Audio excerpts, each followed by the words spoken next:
Thank everyone for joining. I do apologize because I can't remember if I said that this was virtual or not. In my head, I did.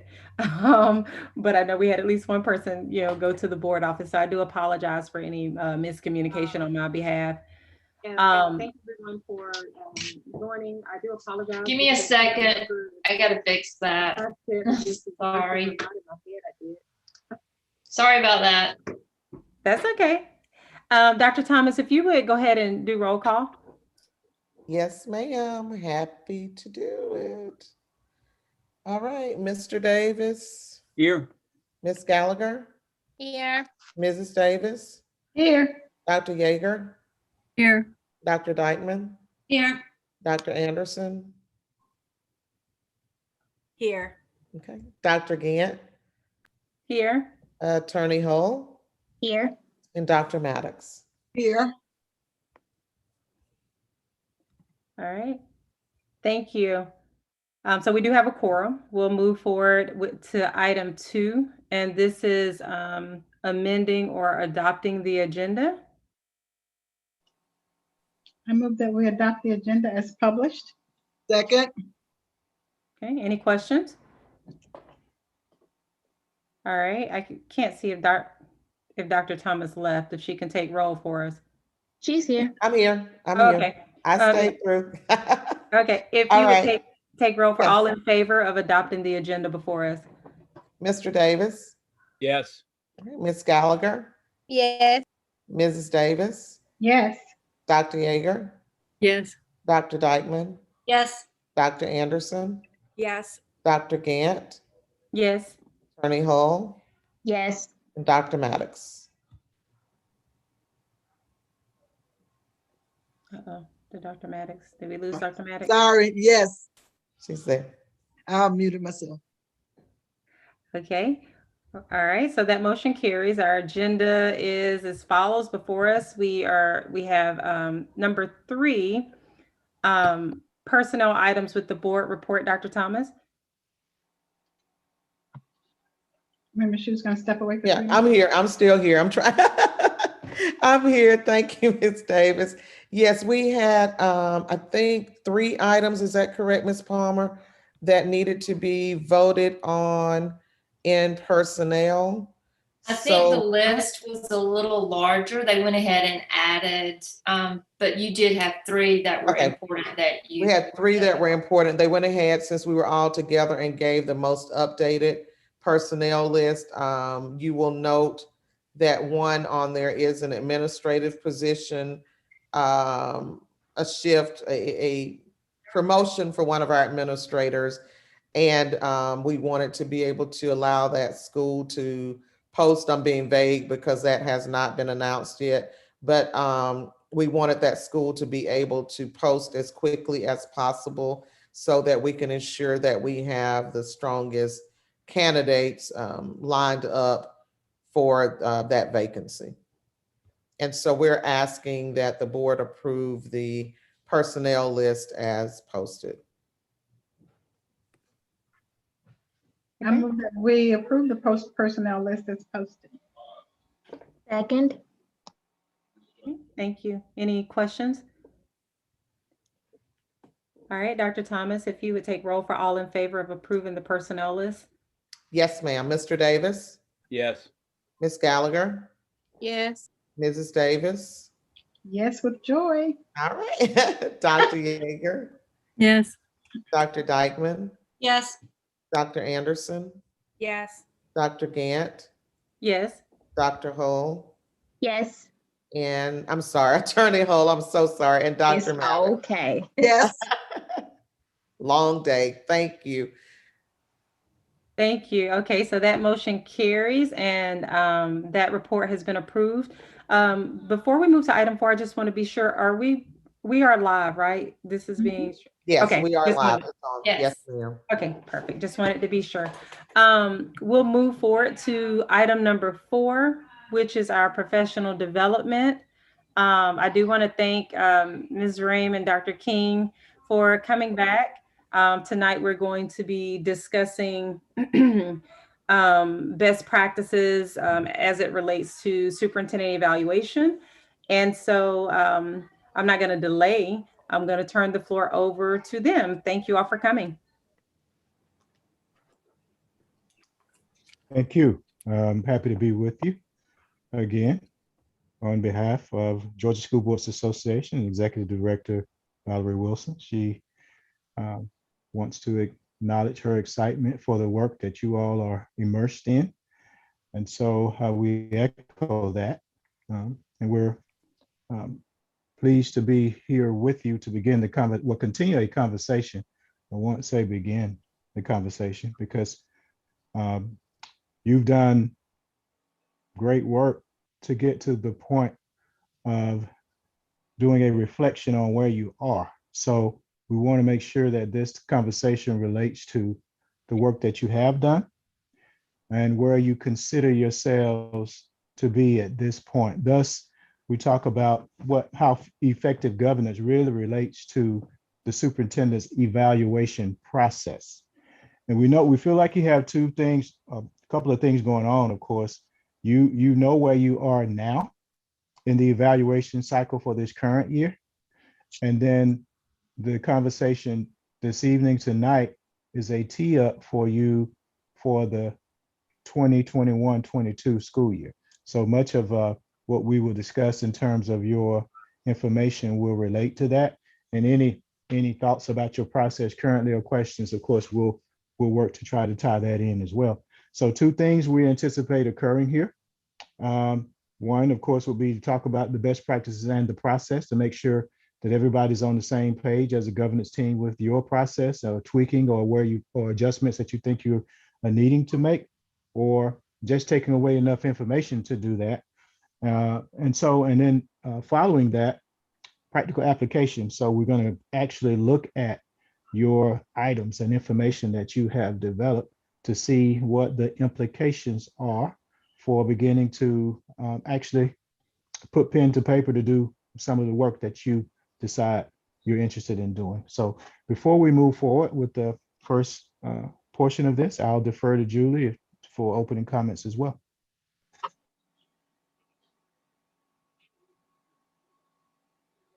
Thank you, Sam. I'm sorry, I'm having a hard time getting the PowerPoint to fit the screen. So, Sam, do you mind trying it on your end? Sure, I'll do that. So while you talk, I'll try to share. When I put it in slideshow mode, it was just too big. So I don't know what's going on.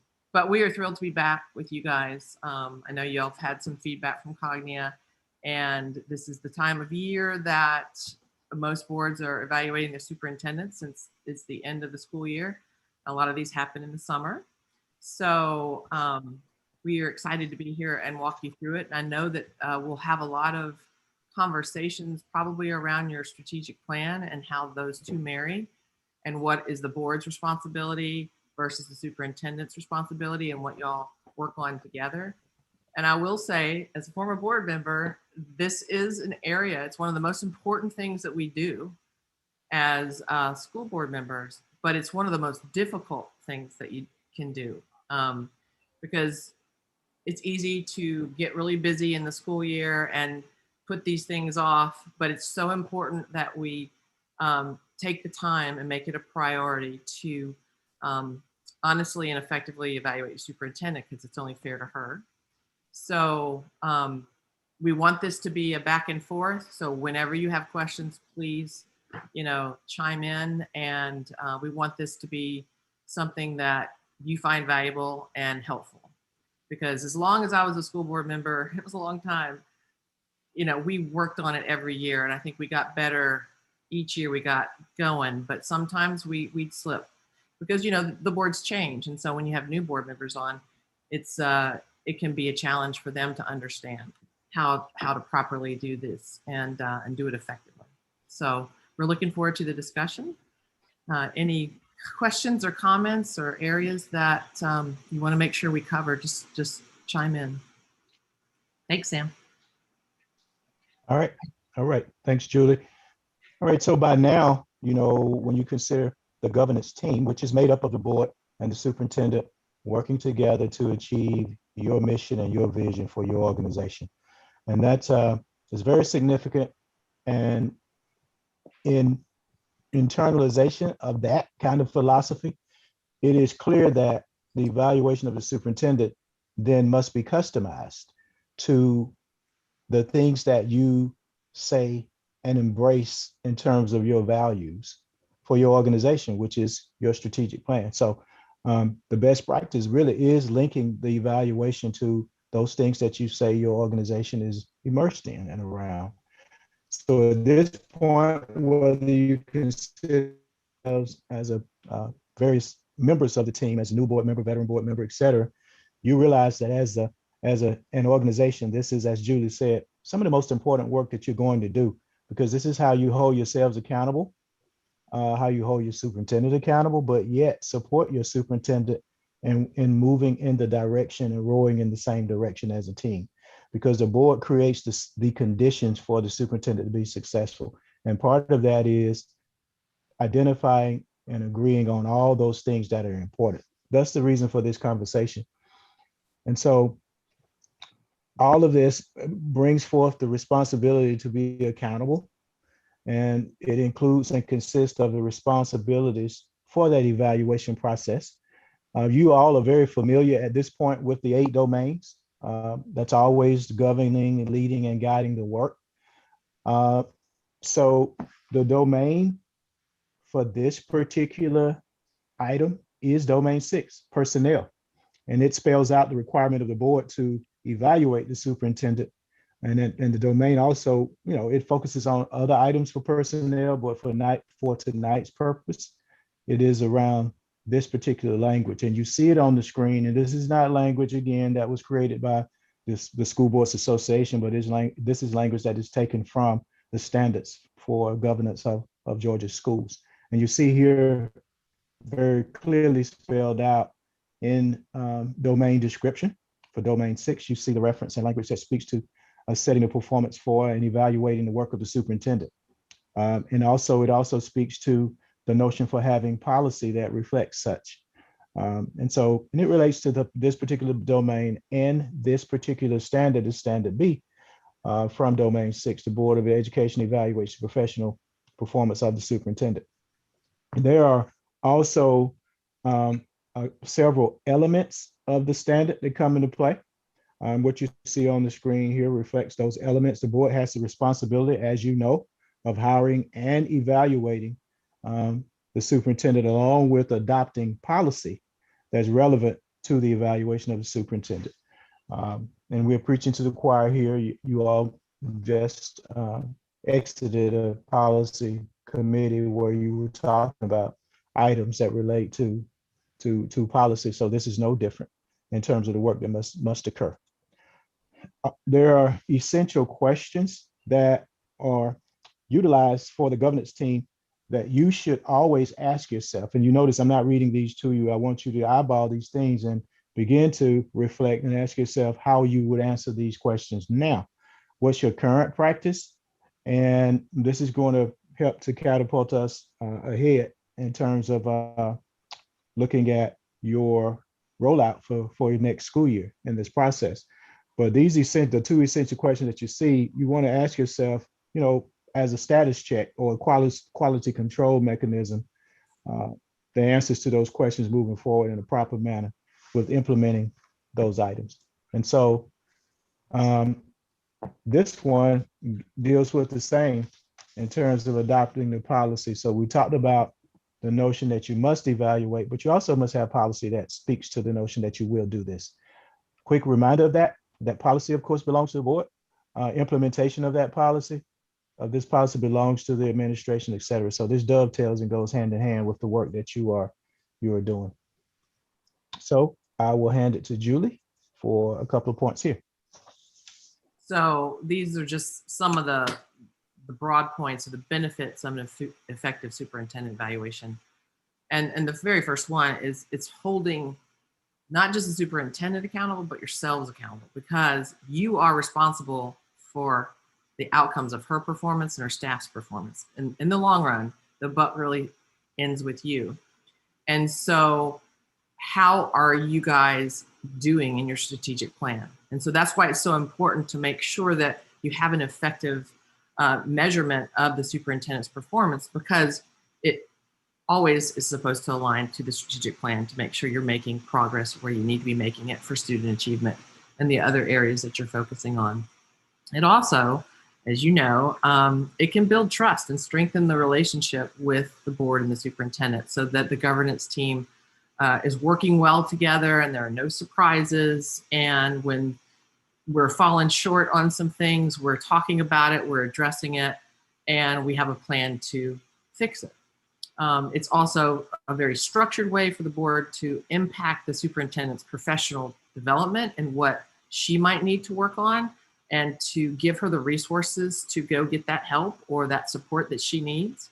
So that's very important to discuss that. It's just like with any employee that the superintendent has. If there's a principal that needs professional learning in a certain area, we want to make sure that principal gets the resources he or she needs. Same thing goes with the superintendent. And it's also a tool in determining what you're going to do in terms of contract negotiations and her upcoming salary negotiations for moving forward. And so again, so there's no surprises. And so this diagram shows you the difference between what the board is responsible for in terms of the evaluation of the superintendent and the superintendent's role in this process. So very first thing is the board wants to set the expectation that her evaluation is going to be tied to the strategic plan. And of course, you definitely want to get the superintendent's input on that as well. And what parts of the strategic plan do you want to focus on this year? Because sometimes the plan can be pretty arduous and deep, and you don't want to overwhelm a superintendent with more than 5 overarching goals for the year. Sam, any thoughts on that with the superintendent's perspective? From the, of course, you notice that the top portion of this, the way that it's being outlined, it gives you a quick view of the role of the board, as Julie mentioned in that first one about setting expectation for aligning the evaluation to the strategic plan. That's an expectation that you have as a board in terms of best practice. If you're going to utilize best practices, that's a part of it. From the superintendent's lens, your superintendent as a CEO expects collaboration. What that means, and you see that at the bottom half where it says collaborate in developing evaluation format, that links to your expectation of aligning it to the strategic plan, because that format, if you are going to do that, then your format will reflect those things that you say you value. And in your language, as a governance team, you use strategic priorities, for example. In your language, you use goals, you use objectives. Those are things that I'm sure as a governance team, you have had collaborative discussion around to even land at that point. So from the superintendent's lens, for you, Dr. Thomas is going to expect that there's collaboration around those things so that there are no surprises. Because when you press go on the evaluation cycle, which is typically around July 1 until the end of the year, then she's going to be focused on those things that you all have jointly agreed on, that she's going to be diligently working to see those things come to fruition. So those are my thoughts on that first piece, Julie. Any comments here? Because this is, Julie and I are tag teaming this conversation a bit just to try to paint the picture of that relationship between the board lens and the superintendent's lens and what it means here with flexibility for you as a team. Because when we have these conversations with other governance teams, their strategic priorities or goals or objectives are going to be different than yours. Their language is even going to be different in many cases. So we don't make it cookie cutter, but we do make it a non-negotiable in terms of what best practice reflects. So any comments from any governance team members here, or even questions before we move on? And I just want to highlight the operative verb in this whole thing is collaboration, to collaborate from the get-go. And when you do that, you avoid so many problems in the back end. Any thoughts, comments? I've got I've got one, and it's anecdotal in the sense that it goes back many years, but I've thought about it a lot.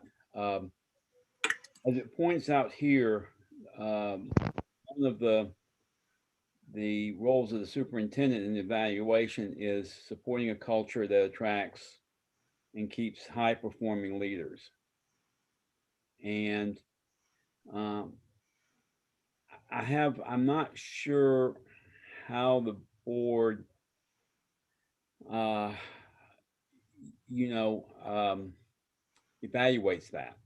Uh, and it came up in a particular situation that I didn't find out about until we had a previous interim superintendent many years ago, and there was a concern about a particular leader, and but what was shared with me was that that school level leader, had not that the evaluations were not there on that person. I mean, it was, for lack of a better word, it was kind of a rubber stamp process that went back year after year after year. And clearly, it is up to the superintendent to pick his or her school-based leadership, um, and it's very important that happen, and that superintendent has full confidence in their leadership, um, and that the board's role is only to hire the superintendent and then evaluate the superintendent in part based on the effectiveness of that school leadership basis. But I'm not but of course we don't see the instruments. That's not our job to see the instruments that the superintendent is using to evaluate school leadership. And those evaluations are not um, is not the business of the board. Um, so I'm not. Um, I can see how our responsibility is the overall development of the strategic plan, and when it comes to academic performance or uh, community engagement, how effective has the superintendent been with his or her leadership and whole direction of the school district. We can measure that, but I'm not sure how we can go, in terms of, um, school system is, in my opinion, only as good as the school-based leadership. But that's just me, and being a former teacher and everything. So anyway, I just kind of lay that out as a anecdotal situation that that happened many years ago, and um, has bothered me ever since. So I think there are a lot of points and variables in that. And thank you for those comments. And I think some of that will surface in some of the conversation that we're going to have. And I'm just because you notice that it says that, to that point, that the board has a responsibility and expectation to create a culture that attracts and keeps high performing leaders. And your role is in creating that culture, and it's how you govern. It's the things that you do, like what you're doing now, for example, that helps to build that. And notice that, and I know I'm jumping ahead a little bit, but I'm not going to do it very long. We'll get back on track here, but that's a timely piece. But notice that to the bottom, in terms of the superintendent is going to support a culture that attracts, keeps high performing leaders. And when you get into evaluation, you're absolutely right. The board has the responsibility of evaluating one, and that's the CEO. But you do hold the superintendent accountable to evaluate those other parties. And your accountability also centers on those ends that you expect, which center on student achievement outcomes, all those things. So, but your superintendent will build those metrics and hire people that will implement action steps and action plans to move in that direction. So let's pause on that for just a moment, and we'll get back to that. But I do think that is it's a good example of some things that you may want to consider and clarify so that you know what the roles are. Julie? Yeah, and I would just add to that, you have one of your overarching main 5 goals, climate and culture for the district. Right. And there are ways you can measure that through surveys and focus groups or whatever indicators and evidence you guys come up with, and the superintendent comes up with, to make sure that that is happening. Because you're right, you do not need to be looking at people's evaluations. You have the policy that you'll have it and how many times a year you do it and that sort of thing, and that process to make sure that the superintendent's being accountable there. But you're right, it can get tricky, but it sounds like to me you've got it covered in your strategic plan that y'all have agreed upon on those 5 overarching goals. It's also in the human resources section when we talk about providing professional learning support and professional growth opportunities for our building leaders as well. Good. So that's a good segue, Julie, into that. You mentioned the indicator piece. You want to talk about that and the board's role on expected indicators? Well, and the thing about it is first you've got to make sure that everybody's on the same page and collaborating with the type of evaluation mechanism and format that you're going to use. And in that, you have to determine what indicators and evidence that you want the superintendent to provide based on the strategic plan. But as a former board member, that is where the superintendent was heavily relied upon to come up with what those indicators were going to be based on the overarching goal. And Sam, you probably can share much more than me when it comes to the role of the superintendent there, because that's a lot on the superintendent. So that's a key piece. And that's one that you want to make sure you work to have clarity around, because you heard Julie mention that the board expects indicators and evidence aligned with the strategic plan. Well, guess what? You expect that to be provided from your CEO. So that's your superintendent's role in terms of providing. You see that at the bottom, but providing the indicators and evidence aligned with the strategic plan. Well, again, I went back to your language, and so when in your language, your superintendent has initiatives and performance measures, et cetera. Now, you may change some of that. You might change some of that language, but that helps to clarify it. And notice we said earlier, we mentioned strategic priorities, goals, and objectives, that the board has been heavily involved in developing those. At the same time, you have to defer the authority to your superintendent to build the initiatives and the performance measures to get you to those goals, objectives, and strategic priorities. That's where you have to understand clarity and roles, because we call it, always use means and ends. So for you, the means for achieving your strategic priorities, goals, and objectives will come from your superintendent.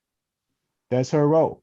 And so she'll present to you routinely information around what those means are in terms of how her administration is moving forward in the direction to achieve your strategic priorities and your goals and objectives. But that's where her expertise and her team's expertise with research-based information, her action steps, action plans, all of those things that link to those initiatives and performance measures, that's what she would be presenting to you in whatever frequency you all have determined. And you're going to see it here shortly. We've got some things that relate to that as well. And that's important that you clarify that, because that's where some governance teams could get bogged down into that old familiar term of micromanagement, where superintendent feels like the board is telling her what she has to do, even to achieve those goals, objectives, and strategic priorities, when that's what you hired the superintendent to do with her wisdom and expertise to do that. You have to support it and create conditions for success, but that's important.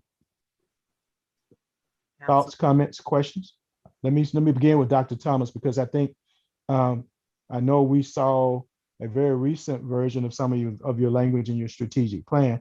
And so we're attempting to use some of that in the way that we feel you all have captured it, so that it really identifies and specifies what the board has done in terms of that 30,000 foot view piece. The 30,000 foot view piece for you and your governance team, seemingly it would center on those strategic priorities, those goals, objectives. That's where the board is residing. But then the board has designated the authority to Dr. Thomas to then build all of those other plans, action steps, the body of work to move in that direction. And you're going to see also at some point later on, some of that means that she has other team members that have responsibility for this. And those are the folks that she's evaluating, back to the point that was mentioned earlier. Dr. Thomas? That's correct. And I think you've captured it. I think we've tried to work collaboratively with the board in identifying what are those priorities. We went back, we changed the language some to make it easier to follow for us and hopefully for the board. So we have our main priorities, and then we have our objectives, and then we get into what our initiatives are. So we have our priority, then we have the goal, which is the more general, a little more specific than the priority, our goal, and then our objectives. And then we've talked a little about what our initiatives are, and we know that some of those may be fluid and flexible and may have to change. We also talked that just because it's not there doesn't mean we're not doing it, but these are the high leverage initiatives that we anticipate that will give us the greatest impact toward meeting our goal. And then we've started drafting performance measures, but these are just that, a draft. And we agreed that we would put these in and use these as a real life learning for all of us in this time with you today. So Great, great. All right, back to you, Julie. So the meat of the evaluation is really to evaluate fairly based upon the data and the evidence. And this is where things can get complicated, because you have to also agree on your rating scales. And what you want to determine is the nomenclature of what you're going to use. Are you going to do exceeds expectations, meets expectations? You're going to do a 1 to 5 rating, a 1 to 4. And what does it mean in each of these areas to be able to obtain exceeding expectations? You have to make all 3 out of the 3. To meet expectations, is it 2 out of 3? Those are the types of conversations that can be difficult because everybody comes to the table with different paradigms in their mind of what success looks like. So it's really fair to your superintendent to make sure that y'all agree upon what success looks like in those areas, and to make sure that you're using SMART goals, and so that you're not being subjective. You are measuring her performance based on measurable goals, based on data, based on all the evidence that she provides. Because the thing that you definitely want to be throughout all this, to build trust and mutual respect and a great team, is to be fair to your superintendent. Sam, any thoughts on that? Because Absolutely, and that's why it's important to come together to have the discussions, because many times you'll develop language to determine from a rubric standpoint, and you'll see some examples here shortly, and you can begin to reflect on how you've done it in the past and what works for you. But that piece where the board evaluates fairly based on data and evidence, and the data and evidence, those things are provided by the superintendent. And with this process, she'll have an opportunity to upload information from a formative standpoint. Whenever it appears and is there, she can actually upload it into a platform, and you all will see it over time. And so it's not done in one fell swoop. It's just a ongoing process where as the work is being done, the reports are being loaded in, and various facets of her team, whether it's from the teaching and learning of curriculum where they're implementing certain plans, then they upload those plans. And so it's not designed to create additional work It is actually the real work that you're doing now. And so that's when you're in sync. And that's why you see where you see that next piece where the superintendent provides ongoing data and reports of progress. That's something that you probably have thought about, because once you do, when you have adopted your strategic plan, you're going to have a schedule for routine reports and updates. Many times that's a quarterly update that the administration provides to the board. And those quarterly updates are based on your time schedules that you have in your strategic plan. For example, during the first semester of the year, there are certain things that Dr. Thomas and her team are going to be rolling on and rolling out and implementing. And you'll see in the strategic plan that it's designed in phase 1 is to do those things. So you already know as a team that that's what she's working on. Well, that first quarterly report to the board is going to center on those things. And she'll, give you examples of what's going on. The information will be in the platform. You'll see it. So that whole notion of providing ongoing data and reports of progress, then it then aligns and it's in sync. And it's all about those strategic priorities. It's linked to the strategic priorities. And I think you had 5 of those. I know they might change. But for example, when she's giving those updates, it's going to be linked to those priorities. And her reports are going to be reflective of their initiatives. And then they're going to talk about those, how they're moving in the direction of those performance measures. So all of that's going to be about that body of work and blueprint that you're utilizing, which is your strategic plan. So that's important. I'll echo what you said, Sam. Our superintendent loved to do quarterly reports, updates on the strategic plan, so that we were constantly kept in the loop. And it wasn't a matter of, uploading all the evidence twice a year or once a year right before the superintendent's evaluation. And sometimes you'll forget, but you can go back and look to see what's been uploaded. That can be overkill for some superintendents and boards. It might be annually, it might be semi-annually, but I know that quarterly worked well for us. I don't know about in Rockdale, but you just want to make sure that you're staying in the loop and there are no surprises, because things can come up like, COVID in the middle of the year. And that was not an original goal of any superintendent, I'm sure, starting out of that year. So the other part that the board has to do is to ensure continuity of direction. And that really ties along to your strategic plan, because the goal areas and then the performance objectives, those big picture items throughout a plan, whether it's 2 years, 3 years, 5 years, those typically don't change. But what can change are the initiatives and the action steps, because things change. You might continue to exceed your goals, and so you change that goal, or you have a new program that you're implementing. But the overarching direction that you're going in as a school district stays in the same direction, because there's nothing more frustrating to teachers or staff when one year the direction of the school system is this way, and then we're going to go back this way with this new program that way. So that is very frustrating. It can burn out your staff. Sam, I don't know if you have thoughts on continuity of direction. Sure, absolutely. You notice that from the superintendent's lens at the bottom, there are several items that she's going to be focused around to get to that continuity of direction. The board expects in the assurance of continuity of direction, but we talked about the superintendent providing the ongoing data and reports of progress. However you all decide you're going to do that. We gave you the example of quarterly, but it's falls in your court to make a decision that works for you as a team. Notice that the use of the strategic plan for the superintendent is as a best practice, is a part of evaluation of her leaders as well.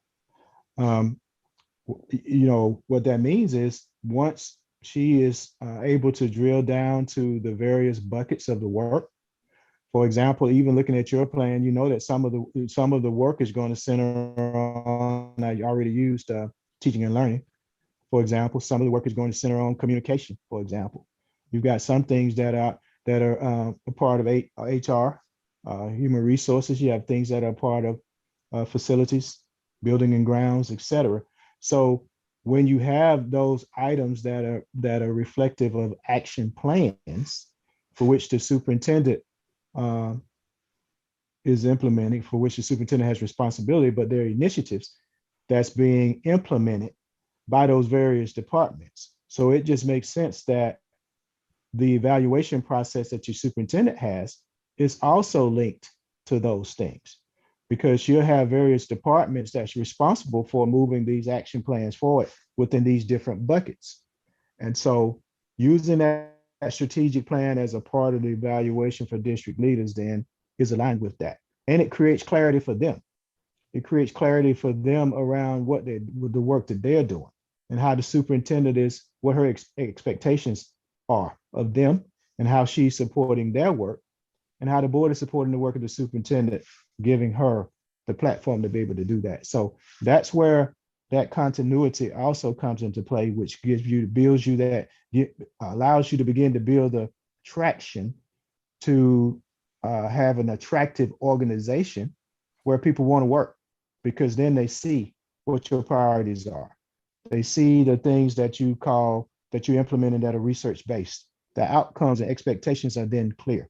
So that whole use of the strategic plan then you're modeling it as a governance team when you're using the strategic plan with your superintendent. Then that's a model for her to then, when she works with her team, to do that same thing. And so that bottom left rectangle for the superintendent, creating structures and practices to support continuity of direction. That's how it allows her to be able to do that. Once she drills down to what who has responsibility for those initiatives that you have in the strategic plan, because they're going to be assigned to various departments and they're going to be assigned to various key leaders. And you have to have a way to measure success on that as well. And it gets back to evaluation. So very important. So you want to go back to the culture piece, this last piece, because we talked a bit about that, but I hope you see how then this culture piece ties into all the things that we just mentioned. Julie? Well, and I know you've heard me say this before, but culture is set from the top. It's set from the board and hopefully the governance team, if they're working together. That trickles down to everything else in your school system. Everything from the central office staff to the principal leadership, on down to the teachers and even the students. And so you guys have to make sure that you are creating an attractive and nurturing culture, because you want to attract the best. And if people think that the governance team and the leadership is toxic, they're not going to want to come work for you. So that's why it's so critical and important for the board to set the tone, because culture does not bubble up from the classroom to y'all. It just doesn't work that way in any organization. It starts at the top. And it's so important. And sometimes you can see the culture of the board is very harmonious, but the culture of a superintendent and staff could be very toxic. And there's a disconnect there, and you've got to address that. The key is to work together as a governance team. And when you model that harmonious relationship with your superintendent and staff, that will trickle down, and respect will trickle down even to your students, respecting your teachers even more. Sam? Excellence in the boardroom will result ultimately in excellence in the classroom. So that whole notion of culture is established based on climate over time. Consistent climate over time results in culture. If you have a toxic, to use Julie's term, if your climate is toxic consistently and it's persistent over time, guess what? Your culture is going to be same thing. So if you're adjusting from consistent climate that you feel has been turbulent, then it goes without saying that it's going to take time to change that. So what you're in the midst of doing now is creating positive climate consistent over time that will be persistent also. And then it becomes your culture. Notice that it gives a huge responsibility to the board because it says create. So it's a board's responsibility from a governance team perspective as a best practice to create that culture. And that's done because of governance, but you can't do it separate from the superintendent. So that's why down at the bottom right-hand side, the superintendent supports that culture. So examples of that is what you've done in terms of beginning to do those strategic priorities and agree on them and align your priorities to the SWOT analysis that you did. You took a look at what was strong in your system, what was weak in your system, and that's internal. And you remember you talked about that, those internal things that were strong and weak. What were they? And then external, you looked outside to say, what are the opportunities that are out there and what are the threats that are out there that are coming our way? And from that, you develop these things that you're going to talk about tonight that resulted in those 5 strategic priorities, I believe. So supporting the superintendent, supporting a culture that attracts and keeps high performing leaders, that's also attracted to the superintendent because she'd much rather work in an environment where she's able to support a culture like that. And one in an environment where the board embraces creating that kind of culture. And so part of this continuity is also about the stability of keeping your CEO while you do great work. And so when you're on the same page and you're supporting each other, then that happens as well. And so all those things are important. So I'll stop because the last piece there, it says support a culture that attracts and keeps high performing leaders. All of the previous pieces we mentioned, if done at a high level, will allow you to get to that point. So thoughts? It's also when districts are hiring a new superintendent because there's a vacancy because someone retired or whatever, the very first question they always ask is, all right, how's the board? They always do the research to find out how is the board, because that's the number one reason why superintendents leave. And it's also a reason why they stay. And it's also a reason why they want to come work there because it's a healthy board. So it's not just how you treat the superintendent, it's also how you treat each other. And the biggest example of that is how you treat each other in meetings because the public is watching and the staff is watching. So it's really critical. And I know y'all worked really hard to come up with your norms and work together and build your team because you've got 3 new board members this year, so you have a brand new team. So it's just critical that it's not just you and the staff, but it's you and each other within the team. Any thoughts or comments on this chart? Because we're about to break out into small groups for a little exercise. Yeah. So before we do that, I want you to kind of think about all of this. Julie and I have been doing a lot of talking here, so we're just going to be time for you to talk now in your small groups first, and then we'll come back to the large group and talk more about what you see here. What comments, questions? Do anything here give you anxiety? Heartburn?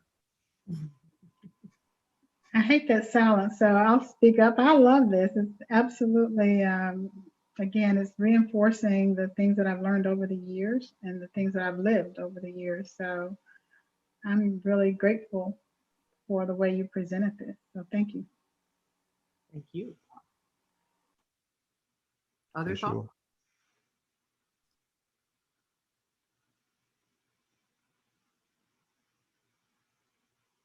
All right. All right, well, then we'll break out into groups and maybe y'all won't be so quiet there. All right, next slide, Sam. We'll give them their All right. orders. Let's see if I can find the spot. Here we go. All right.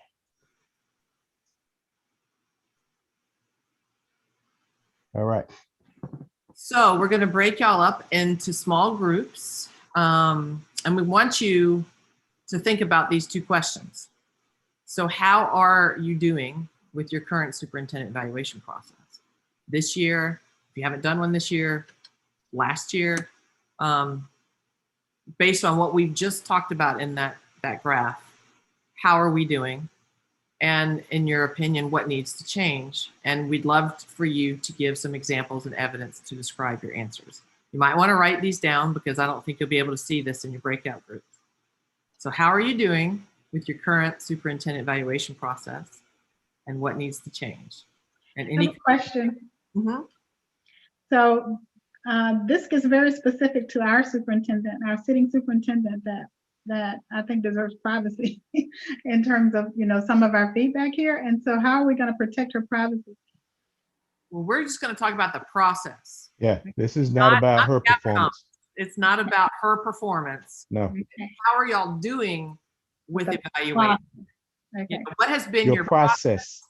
And we need to make sure, okay, help us stay at that space, because that's a concern that I have. We No, tend to throw out anecdotes and that gets us into personal, and that's too. No, you're absolutely right. Thank you for bringing that up, because we're not in an executive session and it's none of mine or Sam's business how things are going. Right. No. That's yeah. So that's to that point. I'm glad you said that, because I want to make sure that everybody's on the right page with what we're doing here.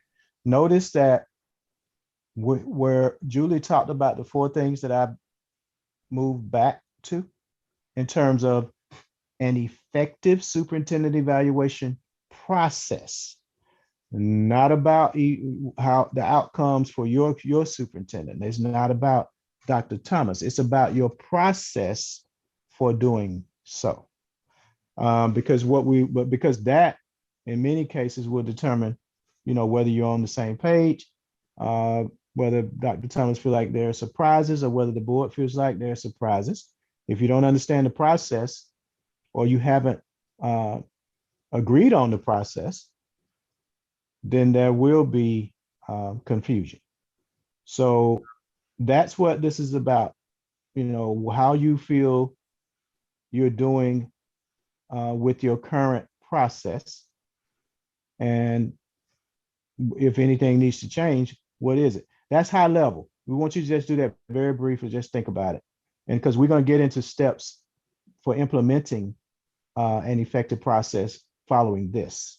So I'm glad you raised that issue. It's not about the personal individual evaluation itself in terms of outcomes. It's about the process.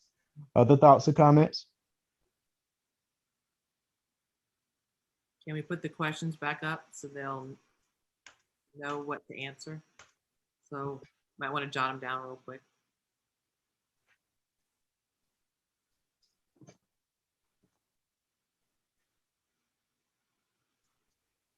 And Lisa, were you able to create the teams okay? I'm just ready for you to tell me and I'll open all the rooms. Okay, awesome. Has everybody gotten them written down, or do y'all need a little bit more time? Sam, what do you think? We give them 10 minutes? 10 minutes is probably more than enough. Okay. So whenever y'all are done, you can just hit return to the main room. And we'll see you back here in about 10 minutes. 10 minutes max, just to think about it. Yeah. Thank All you. right. I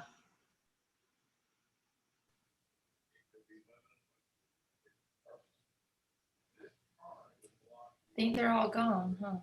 Yeah. I'm gonna stop Yeah. the live and then I'll start